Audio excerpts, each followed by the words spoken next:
Satu pribadi, dua natur, dua kehendak. Shalom, sahabat pendengar. Mari kita melihat kristologi melalui satu konsep penting, kesatuan hipostasis. Di dalam Kristus terdapat kodrat manusia dan kodrat ilahi.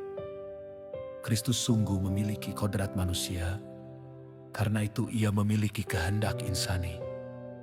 Sungguh manusia, terbatas, dan mengalami kondisi manusiawi kehendak. Manusia Kristus, bukan sandiwara. Pada saat yang sama Kristus juga sungguh memiliki kodrat ilahi, karena itu terdapat kehendak ilahi, maha kuasa dan kekal. Lalu bagaimana kedua kodrat itu berada dalam Kristus? Jawabannya, kodrat manusia dan kodrat ilahi tidak membentuk dua pribadi, keduanya bersatu dalam satu pribadi, yaitu pribadi Sang Firman, Hologos. Jadi bukan satu pribadi manusia, Yesus yang bergabung dengan satu pribadi ilahi. Bukan dua pribadi, melainkan dua natur dalam satu pribadi. Karena satu pribadi memiliki dua natur yang sempurna, Kristus memiliki dua kehendak natural, kehendak manusiawi dan kehendak ilahi. Kelebihan teologi dan filsafat. Pertama, soteriologi. Apa yang diasumsikan, itulah yang diselamatkan. Jika Kristus tidak sungguh mengambil kodrat manusia, maka kodrat manusia tidak sungguh dia asumsikan dalam inkarnasi. Karena itu Kristus harus sungguh manusia, memiliki tubuh, jiwa, pikiran, dan kehendak manusia. Keselamatan bukan berdasarkan kemanusiaan yang pura-pura. Kristus benar-benar masuk ke dalam kondisi manusia. Kedua, menghindari bidat. Konsep ini membantu kita menghindari nestorianisme yang memisahkan Kristus sedemikian rupa hingga seolah terdapat dua subjek atau pribadi, dan monotelisme yang menyatakan Kristus hanya memiliki satu kehendak. Iman Kristiani klasik menegaskan satu pribadi Kristus, dua natur, dan dua kehendak natural. Ketiga, moralitas otentik. Jika Kristus sungguh memiliki kehendak manusia, maka ketaannya sebagai manusia sungguh nyata ketika ia berkata, "Bukan kehendakku melainkan kehendakmu yang terjadi." Itu menunjukkan realitas kehendak manusiawi Kristus, tanpa berarti ia memiliki pribadi manusia yang terpisah dari Sang Firman. Keempat, presisi ontologis.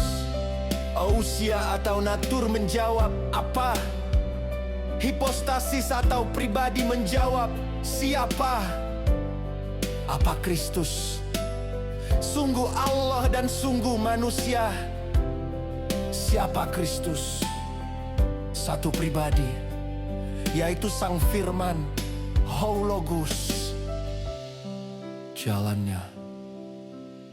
Lalu apa masalahnya? Bagaimana kehendak manusia berada dalam hubungan dengan kehendak ilahi? Jawabannya bukan dengan membuat dua pribadi. Kita membedakan kehendak berdasarkan natur dari pribadi yang memilikinya. Kehendak manusiawi adalah kehendak menurut natur manusia. Kehendak ilahi adalah kehendak menurut natur ilahi.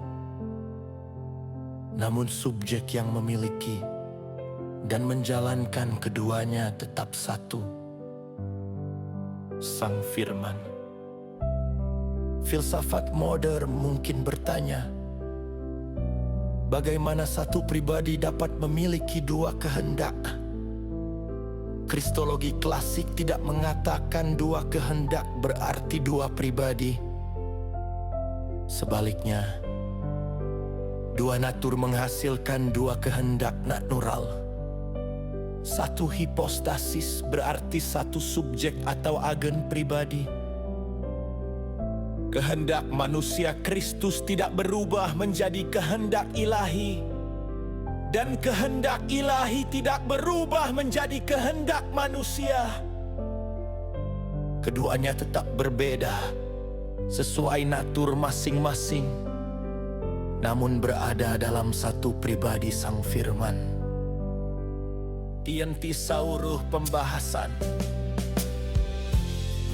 Natur manusiawi, kehendak manusiawi terbatas, sungguh manusia.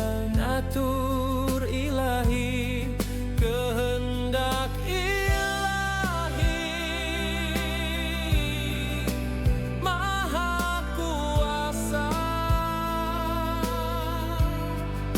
sungguh Allah. Tetapi keduanya berada dalam satu hipostasis, pribadi Sang Firman, Hologos.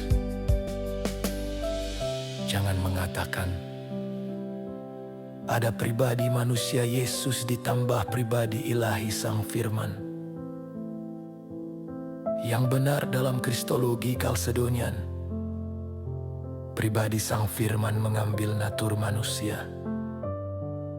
Karena itu, yang lahir dari Maria menurut natur manusia adalah sungguh manusia.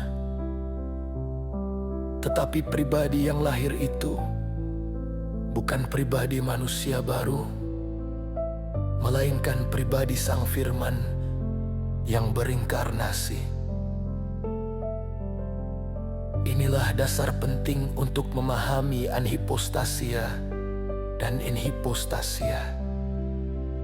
Natur manusia Kristus tidak berdiri sebagai hipostasis atau pribadi manusia yang pertisia, melainkan berlaga dalam hipostasis Sang Firman.